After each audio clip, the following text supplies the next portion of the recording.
Hi friends, long time no see. Earlier this month, I went to Neurips, where I learned about the recent development in machine learning from both industry and academia. As a product engineer, I was really amazed by how advanced tools people are working on.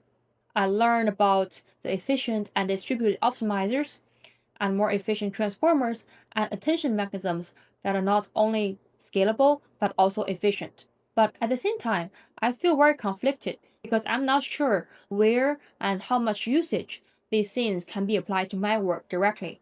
So if you have been into similar situation where you're surrounded by all those advanced techniques, but also at the same time, you are both inspired but also confused and overwhelmed, this video is for you. This actually reminds me of Chinese saying where it says, once he learns how to use a hammer, everything starts to look like a nail. The idea is simple. Once you learn a tool, you want to apply it to every problem you encounter. When I was at Neurips, the feeling is similar.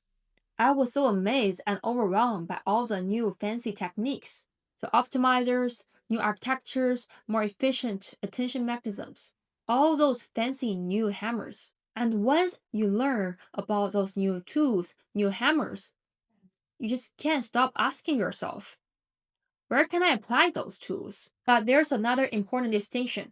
Some ideas are not just tools, they are paradigms. For example, transformers are not just a tool, it is a paradigm. It is a new way of thinking sequence modeling and aggregation.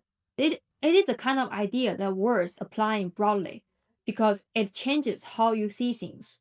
However, many other techniques are more specific. They work well under certain situations and assumptions. What I realize is that the order matters.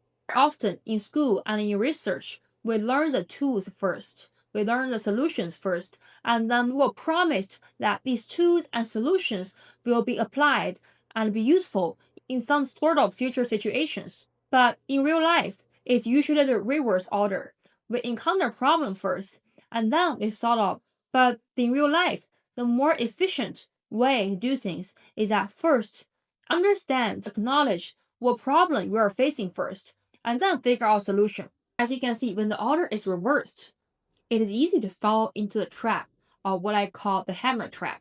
It's not a mistake or a flaw, it's just a natural bias, especially for engineers who enjoy learning new techniques or collecting new tutorials. And recognizing this bias has helped me slow down and ask better questions. This also connects to the difference between product team and infrastructure or platform team, because different roles encourage different ways of thinking about problems and tools. This brings us to the difference between infrastructure team and the product team. As a product engineer, first we figure out what kind of user problems are there. We define the problem and we figure out what's missing in the current system that can fulfill this need. But for infrastructure team or platform team, their customers are the product team. Their goals are usually about the system scalability, latency, throughput, and such metrics. In a nutshell, product team need to ask a lot of what questions, whereas the infrastructure team ask a lot more how questions. So why did I feel confused and overwhelmed in the Neurips?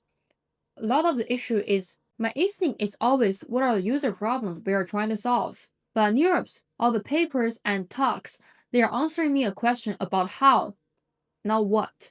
So my main takeaway is that instead of being overwhelmed or feeling lagging behind because of the fancy advanced techniques that others are developing, I can focus more on the problem that I'm facing to answer the question of what first before getting overwhelmed on how.